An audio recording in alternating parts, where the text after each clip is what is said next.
Hello friends, welcome to just creative world. ഇന്നത്തെ recipe നല്ല tasty ആയിട്ട് നമ്മൾക്ക് ഉണ്ടാക്കാൻ പറ്റിയ ഒരു ബ്രേക്ക്ഫാസ്റ്റ് ഐറ്റമാണ്. ഇത് നമ്മൾ ആവിയിലാണ് വേവിച്ചെടുക്കുന്നത്. അതുമാത്രമല്ല, ഇത് നമ്മൾ കുഴയ്ക്കേണ്ട ആവശ്യമില്ല. കുഴയ്ക്കാതെ തന്നെ നല്ല സോഫ്റ്റായിട്ട് നമ്മൾക്കിതിന് വേണ്ട മാവ് ഉണ്ടാക്കാൻ പറ്റും. അപ്പോൾ നമ്മൾക്ക് നോക്കാം ഈസി ആയിട്ടുള്ള ഈ ബ്രേക്ക്ഫാസ്റ്റ് ഐറ്റം എങ്ങനെയാണ് ഉണ്ടാക്കുന്നത് എന്നുള്ളത്. അതിനായിട്ട് ഒരു നോൺ സ്റ്റിക്ക് പാൻ എടുത്ത് അതിനകത്തേക്ക് 1 കപ്പ് വറുത്ത അരിപ്പൊടിയാണ് ഇട്ട് കൊടുക്കുന്നത്. നമ്മൾ പത്തിരിക്കും ഇടിയപ്പത്തിനൊക്കെ യൂസ് ചെയ്യുന്ന തരിയില്ലാത്ത അരിപ്പൊടിയാണ് എടുത്തിരിക്കുന്നത്. ഇനി വേണ്ടത് അതേ കപ്പ് കൊണ്ട് തന്നെ 2 കപ്പ് വെള്ളം കൂടെ ഒഴിച്ചു കൊടുക്കുക. ഇത് ചൂടുവെള്ളമൊന്നുമല്ല ഒഴിച്ചു കൊടുക്കുന്നത്, സാധാരണ പച്ചവെള്ളമാണ് ഒഴിച്ചു കൊടുക്കുന്നത്. ഇനി വേണ്ടത് 1/2 ടീസ്പൂൺ ഉപ്പ്, 1 ടേബിൾ സ്പൂൺ വെളിച്ചെണ്ണ, 1/2 ടീസ്പൂൺ മഞ്ഞൾപ്പൊടി. ഇത്രയും ഇട്ട് കൊടുത്തതിന് ശേഷം എല്ലാം കൂടെ നന്നായിട്ടൊന്ന് ഇളക്കി കൊടുക്കുക. ഈ സമയത്തൊന്നും നമ്മൾ ഫ്ലെയിം ഓൺ ചെയ്തിട്ടില്ല. തീരെ കട്ടകളൊന്നും ഇല്ലാത്ത രീതിയിൽ നല്ല പോലെ ഇളക്കി കൊടുക്കണം. ഇപ്പം ഞാനിതിവിടെ ഇളക്കിയെടുത്തിട്ടുണ്ട്. ഇതുപോലെ വേണം നമ്മൾക്ക് കിട്ടാനായിട്ട്. ഇനി ഇത് നമ്മൾക്ക് അടുപ്പത്തോട്ട് വെക്കാം. ആദ്യമേ തന്നെ തീ ഒന്ന് കൂട്ടി വയ്ക്കാം. നല്ല പോലെ കൈവിടാതെ ഇളക്കിക്കൊണ്ടിരിക്കുക. ഇത് പെട്ടെന്ന് തന്നെ കുറുകി വരും. ഇപ്പം ഇത് ചെറുതായിട്ട് കുറുകി വരാൻ തുടങ്ങിയിട്ടുണ്ട്. ഇനി ഇത് നന്നായിട്ട് കുറുകി വരാൻ തുടങ്ങുമ്പോൾ തീ ഒന്ന് കുറച്ച് വയ്ക്കാം. ഇപ്പം ഞാനിവിടെ തീ ഒന്ന് കുറച്ച് വെച്ചിട്ടുണ്ട്. ഇനി ഇത് ഒന്നും കൂടി ഒന്ന് കുറച്ച് വെക്കേണ്ടി വരും. ഏറ്റവും ലോ ഫ്ലെയിമിലാക്കി കൊടുക്കണം. ഇപ്പം ഇതിവിടെ പാകമായിട്ട് വന്നുകൊണ്ടിരിക്കുന്നുണ്ട്. തീ ലോ ഫ്ലെയിമിലാണ് വെച്ച് കൊടുത്തിട്ടുള്ളത്. ഇനി നമ്മൾക്ക് ഇതേപോലെ ഒന്ന് മറിച്ചിട്ട് കൊടുക്കുക. അപ്പം ഇത് ചപ്പാത്തി മാവിൻ്റെയൊക്കെ പോലെ ഒരു സിംഗിൾ ബോളായിട്ട് കിട്ടും. ആ സമയത്ത് നമുക്ക് ഫ്ലെയിം ഓഫ് ചെയ്യാം. ഈ രീതിയിൽ ഉണ്ടാക്കിയെടുക്കുമ്പോൾ നമ്മൾ ചൂടുവെള്ളം ഒഴിച്ച് കുഴയ്ക്കുന്നതിനേക്കാളും നല്ല സോഫ്റ്റായിട്ട് കിട്ടുകയും ചെയ്യും. തയ്യാറാക്കാനും വളരെ എളുപ്പമാണ്. ഇപ്പം ഇതിവിടെ കറക്റ്റ് പാകമായി വന്നിട്ടുണ്ട്. ഞാനിവിടെ ഗ്യാസ് ഓഫ് ചെയ്യാണ്. ഇതുപോലെ വേണം നമ്മൾക്ക് കിട്ടാനായിട്ട്.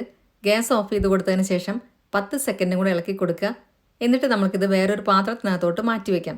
ഈ പാത്രത്തിൽ തന്നെ വെച്ച് കഴിഞ്ഞാൽ ചൂട് കൊണ്ട് ഇതിൻ്റെ അടിഭാഗമൊക്കെ മുരിഞ്ഞു പോകും. അതുകൊണ്ട് വേറൊരു പാത്രത്തിൽ ഇതേപോലെ വെച്ച് കൊടുത്തതിന് ശേഷം നമ്മൾക്കിതൊന്ന് അടച്ചു വയ്ക്കാം. ചെറുതായിട്ടൊന്ന് ചൂടാറുമ്പോൾ നമ്മൾക്ക് ഉരുട്ടിയെടുക്കാം. അപ്പം കുറച്ച് ചൂടാറിയാൽ മതി, ഒരുപാട് ചൂടാറാൻ നിൽക്കേണ്ട ആവശ്യമില്ല. ഞാനിതിവിടെ ഒന്ന് അടച്ചു വയ്ക്കുന്നുണ്ട്. ഇപ്പം കുറച്ച് സമയമായിട്ടുണ്ട്. ഇതിൻ്റെ ചൂട് ചെറുതായിട്ടൊന്ന് ആറിയിട്ടുണ്ട്. ഇനി നമ്മൾക്കിത് ഒന്നും കൂടെ ഒന്ന് ഉരുട്ടിയെടുത്തിട്ട് ചെറിയ ചെറിയ ബോൾസ് ആക്കിയിട്ട് വീണ്ടും ഉരുട്ടിയെടുക്കാം. ഇതിന് കുഴയ്ക്കേണ്ട ആവശ്യമൊന്നുമില്ല, കാരണം ഇത് നല്ലപോലെ കുഴഞ്ഞിട്ടാണ് ഇരിക്കുന്നത്.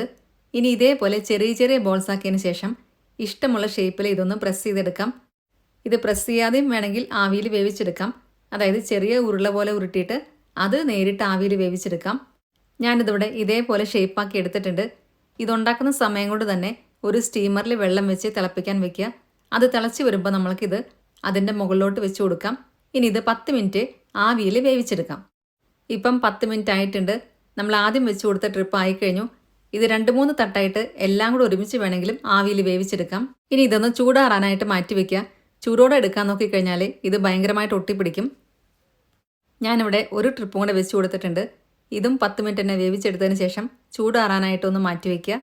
ഇനി ഒരു പാൻ അടുപ്പത്ത് വെച്ച് അതിനകത്തേക്ക് 1 ടീസ്പൂൺ വെളിച്ചെണ്ണയാണ് ഒഴിച്ചു കൊടുക്കുന്നത്. വെളിച്ചെണ്ണ ചൂടായിട്ട് വരുമ്പോൾ 1 ടീസ്പൂൺ കടുകിട്ട് കൊടുക്കാം. കടുക് നന്നായി പൊട്ടി വന്നതിന് ശേഷം 1 ടീസ്പൂൺ പച്ചമുളക് അരിഞ്ഞതും 1 ടീസ്പൂൺ ഇഞ്ചി അരിഞ്ഞതും കൂടി ഇട്ട് കൊടുത്ത് നന്നായിട്ടൊന്ന് ഇളക്കി കൊടുക്കുക. ഇനി ഇട്ട് കൊടുക്കുന്നത് 1 ടീസ്പൂൺ കടലപ്പരിപ്പാണ്. കടലപ്പരിപ്പിന് കുറച്ചധികം മൂപ്പുണ്ടായിരിക്കും. അതുകൊണ്ട് അത് വേണം ആദ്യം ഇട്ട് കൊടുക്കാനായിട്ട്. ചെറുതായിട്ടൊന്ന് വഴറ്റി കൊടുക്കുക. അതിനുശേഷം 1 ടീസ്പൂൺ ജീരകം കൂടി ഇട്ട് കൊടുക്കാം. വീണ്ടും ഒന്നും കൂടി ഒന്ന് വഴറ്റി കൊടുക്കുക. ഇനി വേണ്ടത് ഉഴുന്നുപരിപ്പാണ്. അതും 1 ടീസ്പൂൺ തന്നെ ഇട്ട് കൊടുക്കുക. ഓരോന്നും ഇട്ട് കഴിഞ്ഞാൽ ചെറുതായിട്ടൊന്ന് വഴറ്റി കൊടുക്കുക. ഇനി വേണ്ടത് 1 ടീസ്പൂൺ വെളുത്ത എള്ളാണ്. അതും കൂടി ഇട്ട് കൊടുത്തതിന് ശേഷം വീണ്ടും ഒന്നും കൂടി ഒന്ന് വഴറ്റി കൊടുക്കുക. ഇനി നമുക്ക് ഇതിനകത്തേക്ക് കുറച്ച് പൊടികൾ ഇട്ട് കൊടുക്കാനുണ്ട്. 1/4 ടീസ്പൂൺ ചതച്ച മുളക് കൂടി ഇട്ട് കൊടുക്കുക. നമ്മൾ ഇതിനകത്ത് പച്ചമുളക് ഇട്ട് കൊടുത്തിട്ടുണ്ട്, അതുകൊണ്ട് അതിൻ്റെയും കൂടെ എരിവുണ്ടായിരിക്കും. ഇനി വേണ്ടത് 1/2 ടീസ്പൂൺ മഞ്ഞൾപ്പൊടി. നമ്മൾ പൊടികൾ ഇടാൻ തുടങ്ങിക്കഴിഞ്ഞാൽ തീ നല്ല പോലെ ലോ ഫ്ലെയിമിൽ വെച്ചിരിക്കണം. അവസാനമായിട്ട് കാശ്മീരി മുളക് പൊടിയും കൂടി ഇട്ട് കൊടുക്കാനുണ്ട്. 1/2 ടീസ്പൂണാണ് ഞാൻ ഇട്ട് കൊടുത്തിട്ടുള്ളത്. എരിവുള്ള മുളക് പൊടിയാണെങ്കിൽ 1/4 ടീസ്പൂൺ ഇട്ട് കൊടുത്താലും മതി. ഇനി നമ്മൾക്ക് ഇതിനകത്തേക്ക് കുറച്ച് മല്ലിയില അരിഞ്ഞതും കൂടി ഇട്ട് കൊടുക്കാം. 1/4 കപ്പ് മല്ലിയില അരിഞ്ഞതാണ് ഞാൻ ഇട്ട് കൊടുത്തിട്ടുള്ളത്. എല്ലാം കൂടെ വീണ്ടും ഇളക്കി കൊടുത്തതിന് ശേഷം നമ്മൾ നേരത്തെ ആവിയിൽ വേവിച്ചിട്ടുള്ള കുഞ്ഞു പത്തിരികൾ ഇട്ട് കൊടുക്കാം. എല്ലാം കൂടി ഇട്ട് കൊടുത്തതിന് ശേഷം നന്നായിട്ടൊന്ന് ഇളക്കി കൊടുക്കുക. ഒരു കാര്യം ശ്രദ്ധിക്കാനുള്ളത്, നമ്മൾ സ്റ്റീം ചെയ്ത് വെച്ച പത്തിരികൾ നല്ലപോലെ ചൂടാറി വന്നതിന് ശേഷം വേണം നമ്മൾ ഇട്ട് കൊടുക്കാനായിട്ട്, അല്ലെങ്കിൽ ഇതെല്ലാം കൂടെ ഒട്ടിപ്പിടിക്കും. ഇപ്പം ഞാനിതിവിടെ എല്ലാം കൂടി ഇട്ട് കൊടുത്തിട്ടുണ്ട്. ഇനി ഇത് പൊട്ടിപ്പോകാത്ത രീതിയിൽ ഇളക്കി കൊടുക്കുക. ഈ സമയത്ത് നമ്മൾക്ക് ഉപ്പ് വേണോ എന്നുള്ളത് നോക്കാം. ആവശ്യമാണെങ്കിൽ കുറച്ചും കൂടി ഉപ്പിട്ട് കൊടുക്കാം.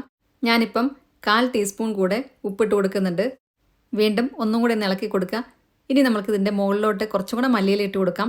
നല്ലൊരു ഭംഗിക്ക് വേണ്ടിയിട്ടാണ് ഇതും കൂടെ ഇട്ട് കൊടുക്കുന്നത്. ഇത്രയേ ഉള്ളൂ, നമ്മളുടെ ബ്രേക്ക്ഫാസ്റ്റ് ഇവിടെ റെഡിയായി കഴിഞ്ഞു. കുട്ടികളുടെ ടിഫിൻ ബോക്സിലൊക്കെ കൊടുത്തുവിടാനും നല്ലൊരു ഐറ്റം കൂടിയാണിത്. എല്ലാവർക്കും ഇഷ്ടപ്പെടുകയും ചെയ്യും. ഇതിനകത്ത് വേണമെന്നുണ്ടെങ്കിൽ കുറച്ചും കൂടെ വെജിറ്റബിൾസ് ഒക്കെ ഇട്ട് കൊടുക്കാം. ഞാനിപ്പം ഇവിടെ അതൊന്നും ഇട്ട് കൊടുത്തിട്ടില്ല. അപ്പം എല്ലാവർക്കും ഇന്നത്തെ വീഡിയോ ഇഷ്ടമായെന്ന് വിചാരിക്കുന്നു. വീഡിയോ ഇഷ്ടമായിട്ടുണ്ടെങ്കിൽ നിങ്ങളുടെ ഫ്രണ്ട്സിനും റിലേറ്റീവ്സിനൊക്കെ ഷെയർ ചെയ്യാൻ മറക്കരുത്. സബ്സ്ക്രൈബ് കൂടെ ചെയ്യുക. അതിൻ്റെ സൈഡിലുള്ള ബെല്ലൈക്കണിൽ ഓൾ എന്നുള്ള ഓപ്ഷനോടെ ക്ലിക്ക് ചെയ്യുക. അപ്പം നെക്സ്റ്റ് ടൈം ഞാൻ വീഡിയോ ഇടുമ്പോൾ പെട്ടെന്ന് തന്നെ നിങ്ങൾക്ക് നോട്ടിഫിക്കേഷൻ വരുന്നതായിരിക്കും. ഇതുണ്ടാക്കി നോക്കിയതിന് ശേഷം നിങ്ങളുടെ ഫീഡ്ബാക്സ് എല്ലാം കമൻസിലൂടെ അറിയിക്കാൻ മറക്കരുത്. നല്ലൊരു വീഡിയോ ആയിട്ട് വീണ്ടും കാണാം. താങ്ക്